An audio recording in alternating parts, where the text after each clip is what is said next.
Yo, what's going on, guys? Crispy Flakes here. Welcome to Extra Crispy. For today's video, we got one question every NBA team needs to answer this offseason, and I'm here to provide you guys with the answer. Now, it could be the wrong answer, or there's a chance it could be the right answers. 50-50, man, you know what I'm saying? So, yes, give me your questions, these answers in the comment section below if you would like to. Let's get going on it, man. Also, I need like 300 more followers on TikTok, guys, before I can start, you know, man, like monetizing over there and stuff like that.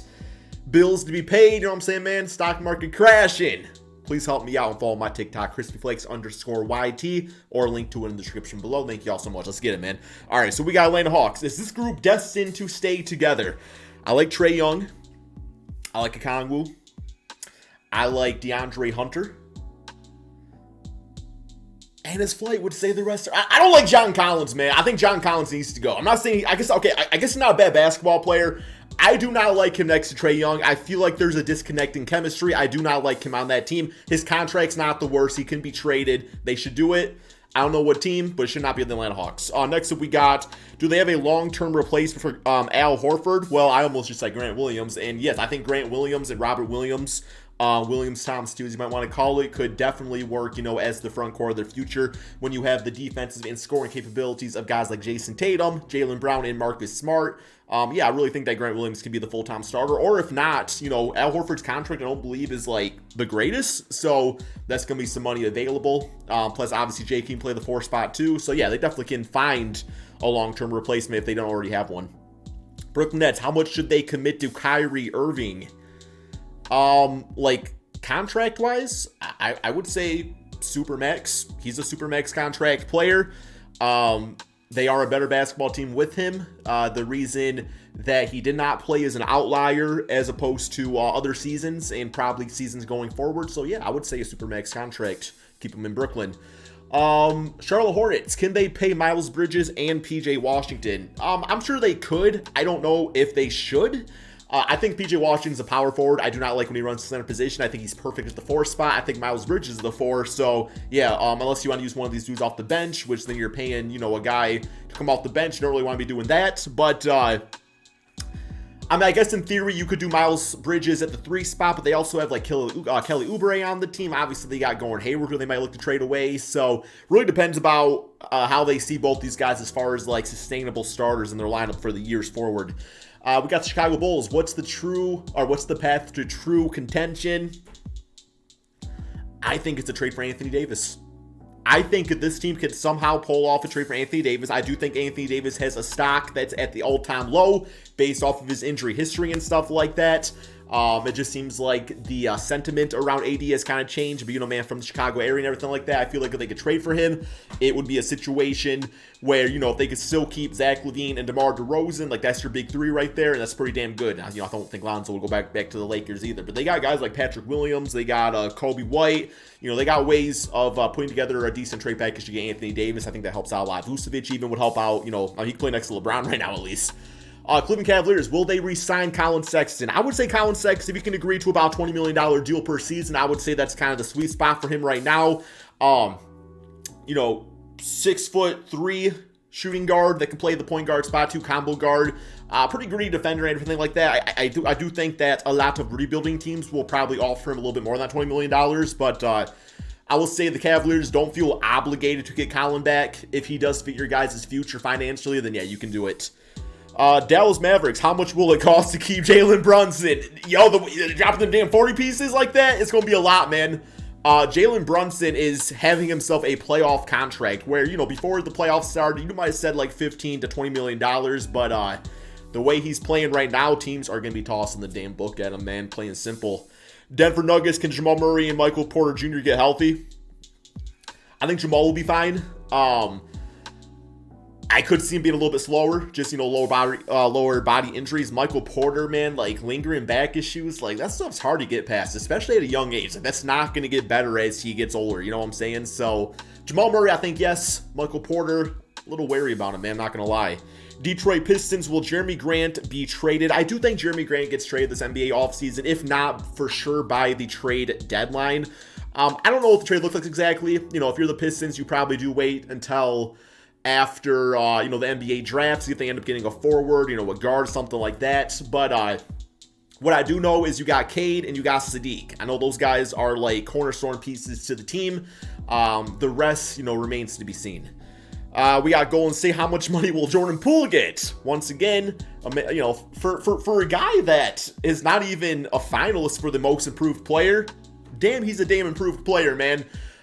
Jordan Poole, once again, a guy that I think is going to get paid a lot of money. And we got to see, how the Warriors end up doing full on in the playoffs. But, once again, it's like we got Clay and Jordan Poole, unless they're like committed to Curry off the bench, which has kind of been working, as he gets older and stuff like that. I don't think that's going to be a sustainable thing though, man. So I would say Jordan Poole probably looking at about a $25 million contract the way he's been shooting the basketball. Houston Rockets, what happens to John Wall? Buy him out, please. Indiana Pacers, will Miles Turner and Malcolm Brogdon be traded? Turner, I think, sticks around. Brogdon, I think, for sure gets traded, having Tyrese Halliburton and Buddy Hield on the team. Brogdon would have been traded already if it wasn't for his contract extension, which made him not be eligible to trade until this next offseason here. So I think Malcolm Brogdon and probably also Buddy Hield are gone for sure, but I think Miles Turner probably sticks around. If he gets traded, won't be totally surprised. We got the Clippers. Will Rocco be re-signed? Yeah, he's fine. We got the Lakers. What do they do with Russell Westbrook? The only trade that I've seen that's made any sort of sense would be something involving Russell Westbrook to the Pacers for Malcolm Brogdon and Buddy Hield, and you're probably looking at also tossing the first or 2 first-round picks for the Lakers. The only reason you do that is because, from the Pacers' standpoint, it will allow them to get out of, to get in a better financial situation a little bit quickly. I think Russell Westbrook only got 1 year left on his deal. For the Lakers, you get a backcourt that works with LeBron, AD, and Brogdon, and also Buddy Hield. So that's the only way I can see it happening, man. Memphis Grizzlies, will they make a consolidation trade? We got to see how things go for them. If they ended up getting outed in the first round, then yeah, you probably see a consolidation trade. That basically means they got too many good players, not enough, rotation minutes out there for all of them to play. So you trade 2 of the guys to get 1 really good guy, therefore consolidating. Miami Heat, will they chase another star? What's that dude drinking back there, man? Oh no, I would say you probably just pay Tyler Hero. I don't think they need a star, but, if they could be a team that can go out and get, like, a PJ Washington and play that 4 spot, I think that'd be good enough, to be honest. Milwaukee Bucks, are they willing to keep paying the tax?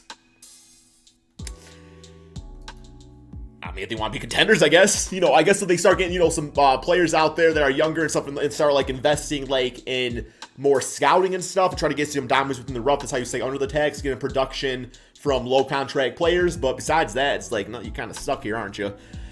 We got the T-Wolves. Do they make a long-term commitment to D'Angelo Russell? I like D'Lo on the T-Wolves. I think he's finally found himself a home. I like him in the backcourt with Anthony Edwards. You got Cat, obviously. I think there's ways to improve the other positions, but like a D'Lo Ant-Man backcourt for the next 10 years, like you're set. Like that is your backcourt. So I think they should. I don't think he's like a max contract player. Don't get me wrong there, but yeah, I would commit. Pelicans, how will they handle Zion Williams' extension? I don't think Zion's signing anything, man. I really don't. Will Julius Randle be traded? Yes, but I don't know who to. Julius Randle is so interesting. I guess 2 seasons ago, technically not for the Knicks, when he won Most Improved, like he had himself a season and like just a productivity increase that was unsustainable for this last season, which is why it appears that he looks bad now. But I mean, he just kind of is who he is at this point. But I don't know, man. Like, would you want your favorite team to trade for Julius? What team should he get traded to? Let me know in the comments. OKC Thunder is rebuilding mode over. I guess. I mean, they still have to nail the draft picks that they use. Like, you still have to draft correctly, which it's hard to fail when you got so many shots on goal. But I don't think it's completely over. Like, I still think there's some pieces to this puzzle, especially in the realm of the big guy, that this team needs to fix.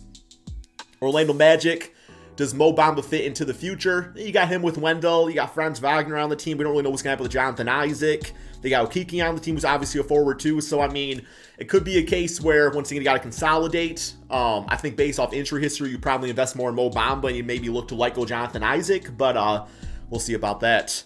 76ers, how will James Harden's contract situation be resolved?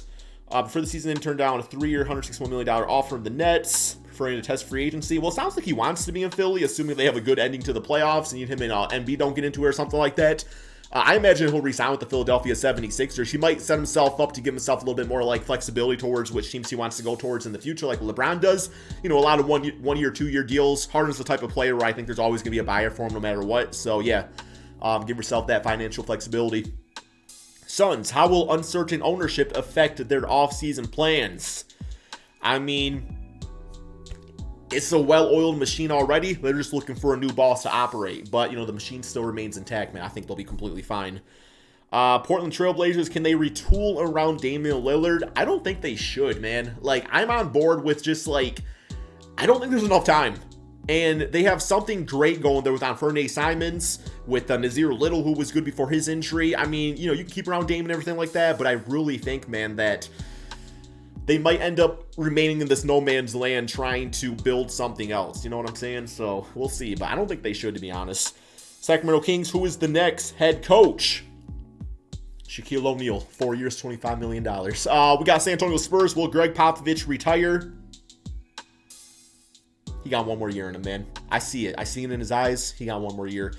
Toronto Raptors, does OG fit in the long-term plan? So this one is interesting looking at the center position on the team here, man, because, you know, the forwards being Pascal, OG, Scotty, like somebody's got to be the odd man out there. I don't love Pascal running the center position. It can happen, but I just don't think it's perfect, man. I'd love this team to go for like a Miles Turner or somebody like that, but yeah, I mean, so unless you want to run Scotty at the 2, which I guess you could do technically with the skill set, but I'd like to think he can.